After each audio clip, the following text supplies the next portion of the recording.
Hello friends, आप देख रहे हैं आपका चैनल शेयर बाजार विद आयुष। और दोस्तों बात करने वाले हैं इस वीडियो में वोडाफोन आइडिया के एफपीओ की लिस्टिंग के बारे में। दोस्तों कल वोडाफोन आइडिया की लिस्टिंग होने वाली है, वोडाफोन आइडिया के एफपीओ की लिस्टिंग होने वाली है। ऑलरेडी दोस्तों स्टॉक तो लिस्टेड ही है, बट कल एफपीओ आपको लिस्ट होता हुआ देखने को मिलेगा। तो जो इंपॉर्टेंट यहाँ पे आपके क्वेश्चन है उसके बारे में बात करेंगे, लिस्टिंग कहाँ पर हो सकती है उसके बारे में बात करेंगे, तो वीडियो को देखिएगा पूरा जरूर। सो फ्रेंड्स, सबसे पहली बात तो वोडाफोन आइडिया की कल लिस्टिंग होगी, 25 अप्रैल है कल, और कल ये लिस्ट हो जाएगा। आप सबके पास अभी तक मैसेज आ चुका होगा, जिनको भी अलॉटमेंट मिला है 11 रुपीज़ पर शेयर के हिसाब से आपको अलॉटमेंट मिल चुका होगा। और एक लॉट में 1298 शेयर्स मिले। अब आपने जो कैटेगरी में लगाया उस हिसाब से आपको उतने शेयर्स मिलते हुए नजर आ चुके होंगे। देखिए, ये एक एफपीओ है। सबसे पहली बात तो ये कोई आईपीओ नहीं है। तो एफपीओ की दोस्तों जो लिस्टिंग है वो मतलब जो प्री ओपन है वो 9/7 पर ही हो जाएगा, ये बात ध्यान रखिएगा। जैसे कि आप आईपीओ में 9:45 पे प्री ओपन देखते हैं, यहाँ पे 9:07 पे ही प्री ओपन हमको देखने को मिल जाएगा। इस बात का आपको ध्यान रखना है, क्योंकि काफ़ी लोग सोच रहे होंगे कि क्या 9:45 पे अलग से लिस्टिंग होगी। बिल्कुल ऐसा नहीं होने वाला है। 9:07 पे ही आपको प्री ओपन होता हुआ नजर आएगा और 9:15 से नॉर्मल ट्रेड स्टार्ट हो जाएगा वोडाफोन आइडिया के एफपीओ का। होपफुली ये तो आपको समझ में आ चुका होगा। अब देखिए, लिस्टिंग इसकी काफ़ी ज़्यादा देखिए इंटरेस्टिंग होगी, इसमें कोई डाउट नहीं है। अब मैं ऐसा क्यों कह रहा हूँ, इसके पीछे का कुछ रीज़न है, उसके ऊपर हम बात करेंगे। लेकिन सब्सक्रिप्शन देखते हैं सबसे पहले। देखिए, क्यूआईबी कैटेगरी 19 गुना सब्सक्राइब हुई थी। कुल मिलाकर क्यूआईबी कैटेगरी आप देख सकते हैं कितना पैसा आया था, 69,531 करोड़। इतना पैसा आया, इसके कारण दोस्तों वोडाफोन आइडिया काफ़ी ज़्यादा हमको इंप्रेसिव लगता हुआ नजर आया इसका एफपीओ। अगर दोस्तों यहाँ पर समझ लीजिए कि इस एफपीओ के अंदर कितना पैसा आता, 20,000 करोड़ लेट से, तो ये इंटरेस्टिंग नहीं होता। 30 आता तब भी उतना इंटरेस्टिंग नहीं होता। बट 70,000 करोड़ के लगभग पैसा आना, ये दिखाता है कि इस इशू को लेकर क्यूआईबी में काफ़ी अच्छा रिस्पॉन्स था। जो एंकर इन्वेस्टर्स के नाम निकल कर आए उनको काफ़ी अच्छा रिस्पॉन्स था, यानी उनका काफ़ी आप कह सकते हैं बढ़िया यहाँ पर सब्सक्रिप्शन आता हुआ नजर आया। इन द सेंस जो नाम निकल कर आए 5,400 करोड़ जो एंकर इन्वेस्टर्स ने डाले, उसमें बड़े बड़े नाम थे। ये दो चीज़ों ने दोस्तों इस इशू को बहुत अट्रैक्टिव कर दिया। लेकिन अब लिस्टिंग है तो लिस्टिंग अपने हिसाब से ही होती है। तो दोस्तों कल स्टॉक में हमने एक दमदार तेज़ी देखी, लेकिन आज आपने देखा क्या? आज आपने देखा कि शेयर फिर से गिर गया। 9% की बड़ी गिरावट हमको देखने को मिली। 13 रुपये 10 पैसे पे ये शेयर आपको आज ट्रेड करता हुआ देखने को मिल रहा है, क्लोजिंग आती हुई नजर आई है। अब क्वेश्चन यही आता है कि देखिए कल क्या हो सकता है, क्या कल भी एक गैप डाउन होने की संभावना है? देखिए, जिस तरीके का सेलिंग प्रेशर है और जिस तरीके से मेरे हिसाब से देखिए शेयर्स आएंगे बिकने के लिए, चांसेस ज़्यादा है कि दोस्तों कल भी शेयर ये आपको लो ही खुलता हुआ देखने को मिलेगा। क्या लोअर सर्किट लग सकता है? मुझे उसके चांसेस कम लगते हैं। बट एक बात ध्यान रखिएगा, 13 रुपये 10 पैसे पे जो आज क्लोजिंग हमको देखने को मिली है, इसके पीछे का कारण क्या है? ये बात ध्यान रखिए। बहुत सारे देखिए ट्रेडिशनल ब्रोकर्स होते हैं जो पहले ही जिन्होंने आज शेयर्स बेच दिए, जिनको अलॉटमेंट आए, अब वो देखिए वो अलग सी कहानी होती है, इसमें मार्जिन देकर वो बेच देते हैं और कल जैसे शेयर्स आएंगे तो वो उधर मैच हो जाएंगे।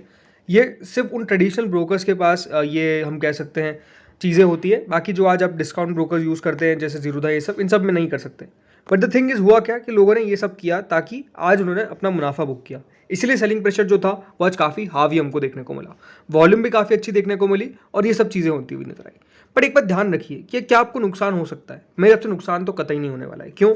आपके पास 11 रुपये का शेयर आया, 13 रुपये 10 पैसे पे करंटली ट्रेड कर रहा है। मेरा मानना है दोस्तों कल या जब ओपन होगा तो अराउंड ओपन होगा 12.7 से 12.5 के बीच में। इससे ज़्यादा नीचे तो ये ओपन नहीं ही होगा, तो वहाँ पर भी आप मुनाफा बुक कर सकते हैं। देखिए, सिंपल सी बात है, वोडाफोन आइडिया के एफपीओ के अंदर ज़रूर कल यहाँ पर गिरावट आने की संभावना पूरी है। क्यों? क्योंकि लोग अपने शेयर्स बेचना चालू करेंगे, राइट। जो एचएनआई को लगा है, जो क्यूआईबी को लगा है, जो रिटेल को लगा है, क्यूआईबी मान सकते हैं नहीं बेचेगा, लेकिन रिटेल तो बेचेगा ही बेचेगा। यानी सेलिंग प्रेशर मोटा मोटी कल आपको देखने को मिलेगा ही मिलेगा। इसकी चांसेस काफ़ी ज़्यादा हाई है। क्यों हाई है? रीज़न सिंपल है, बिकॉज लोग अपना माल कल बेचना चालू करेंगे। जो ग्रे मार्केट में लोग हैं, मतलब ये सब चीज़, सब के कारण होगा क्या कि कल सेलिंग प्रेशर स्वाभाविक सी बात है हमको देखने को मिलेगा। बट ये हो सकता है कि वो सेलिंग प्रेशर शुरुआत के 2 घंटे हो, 3 घंटे हो, उसके बाद वापस से बाइंग आ जाए। तो ये बहुत इंटरेस्टिंग रहने वाला है कि क्या होता है कल। देखिए, कुछ भी कल यहाँ पर हम कह सकते हैं wild up swings down swings दोनों आ सकते हैं। ऐसा मैं क्यों कह रहा हूँ? रीज़न सिंपल है, बिकॉज हो सकता है कि देखिए यहाँ पर क्यूआईबी माल उठाना चालू करे। मैं ऐसा क्यों कह रहा हूँ? देखिए, 70,000 करोड़ क्यूआईबी ने डाले हैं। 70,000 करोड़ का मतलब ये है कि 70,000 करोड़ सारे शेयर्स तो आए नहीं होंगे। तो हो सकता है कि दोस्तों कल क्यूआईबी यहाँ पर आपको खरीदारी करते हुए नजर आए। वैसे ये बात साफ है कि अगर क्यूआईबी को खरीदारी करनी है तो हो सकता है कि आज ही कर ली हो सकता है कि यहाँ पर कल करे। बट ज़रूर देखिए पैसा आ सकता है, इसलिए बाइंग आ सकती है latter half of the market आके अंदर। इस प्रकार की एक्सपेक्टेशंस करके चलिएगा, राइट। ग्रे मार्केट क्या कह रहा है? देखो, ग्रे मार्केट कह रहा है कि करीबन 1.5 रुपये ऊपर इसकी लिस्टिंग होने की एक्सपेक्टेशन है। करीबन 13.64% तक आपको पैसा बनता हुआ नजर आ सकता है, ये एक्सपेक्टेशन है। ₹12.5 चल क्यों रहा है? बिकॉज देखिए यहाँ पर आप मान के चलिए जो लेवल बताए जा रहे हैं वो यही है कि कितना नीचे खुल सकता है। तो 12.5 का लेवल अभी चल रहा है, 12.5 तक ये खुल सकता है, यानी आपके पास जो अभी शेयर है राइट ₹11 का, अभी भी ₹1.5 ऊपर ही आपका प्रॉफिट, मतलब प्रॉफिट तो आपको होने की एक्सपेक्टेशन जैसा मैं कह रहा हूँ पूरा है। अब वो कितना होगा ये क्वेश्चनेबल है, बट होगा ज़रूर इस प्रकार की एक्सपेक्टेशन। करना क्या चाहिए राइट? अब क्वेश्चन तो यही है कि मेरे पास तो अलॉटमेंट आ गया है, मैं क्या करूँ? बेच दूँ, रखूँ, क्या करूँ? ये क्वेश्चन है। तो सिंपल सी बात है, देखो अगर आपको टेलीकॉम सेक्टर के ऊपर विश्वास है और आपको लगता है कि हाँ इस पैसों से वोडाफोन आइडिया टर्न अराउंड कर सकती है, चीज़ों को बदल सकती है, तो रखिए। नहीं है, आपने सिर्फ इसलिए पैसा लगाया था कि मैं लिस्टिंग गेन लेकर निकल जाऊंगा, तो फिर कल आप बेच सकते हैं, कोई बड़ी दिक्कत वाली बात नहीं है। सो उस हिसाब से आपको सोचना पड़ेगा कि आपको करना क्या है। अगर आपका जो विश्वास है कंपनी पे अगर वो है, अगर आपको लगता है कि नहीं यहाँ से टेलीकॉम सेक्टर बढ़िया कर सकता है, एक वैसा आपको खास बात अच्छी बात बता देता हूँ क्या हुआ है अभी। जो नुवामा है उन्होंने टारगेट बिल्कुल डबल कर दिया शेयर का, ₹7 का टारगेट दे रखा था और ₹14 का टारगेट कर दिया, रेटिंग को बदल कर होल्ड कर दिया गया। तो अगर आप खुद समझेंगे तो देखिए ब्रोकरेज का व्यू चेंज हो रहा है, आईएफएल ने भी इसका टारगेट बढ़ा दिया। क्यों करा देखिए सब ब्रोकरेज ने? बिकॉज सिंपल सी बात है, जिस तरीके से दोस्तों पैसा आ रहा है और एक्सपेक्टेशन है कि आगे चल के जिस तरीके से इनका ARPU आपको इंक्रीज होता हुआ देखने को मिलेगा, ARPU मतलब एवरेज रेवेन्यू पर यूजर, उनकी एक्सपेक्टेशन है कि ये बढ़ेगा, टेरिफ हाइक होगी तो उससे काफ़ी फायदा होगा इन कंपनीज को, बेसिकली इनके फाइनेंशियल्स काफ़ी स्ट्रांग होते हुए देखने को मिलेंगे। वोडाफोन आइडिया के पास इस पैसे से दोस्तों क्या चीज़ें चेंज होगी, इससे कंपनी की कैश फ्लो पे आपको असर पड़ता हुआ देखने को मिलेगा। देखिए साफ क्या कहा गया है, Vodafone Idea's cash flow even on higher tariffs should be inadequate to meet these obligations once the moratorium period ends in September 2025. Hence, it needs some sort of waiver on these liabilities. Even if it gets some waiver, it would need to compete with two large, well-established players in the sector with deep pockets and in much better financial and operational condition. Hence, the journey for Vodafone Idea from a going concern to an investable idea is still some distance away in our opinion. अब going concern का मतलब क्या होता है? Going concern का मतलब ये है कि बिजनेस तो कंटिन्यू करेगा, बट इन्वेस्टेबल आइडिया का मतलब क्या है कि क्या इसके अंदर निवेश करके रखा जा सकता है। ये क्वेश्चन जो है वो बेसिकली उन्होंने बनाया। उन्होंने कहा है कि हमें कुछ समय चाहिए, हम समझेंगे और कंपनी को, और उसके बाद समझेंगे कि हाँ यहाँ पर करना क्या चाहिए। बट नुवामा एक्सपेक्ट करता है कि कंपनी को ऑलमोस्ट 45,000 करोड़ का दोस्तों कंपनी फंड रेज करेगी by Vodafone Idea, comprising ₹25,000 crore debt in Q2 FY25।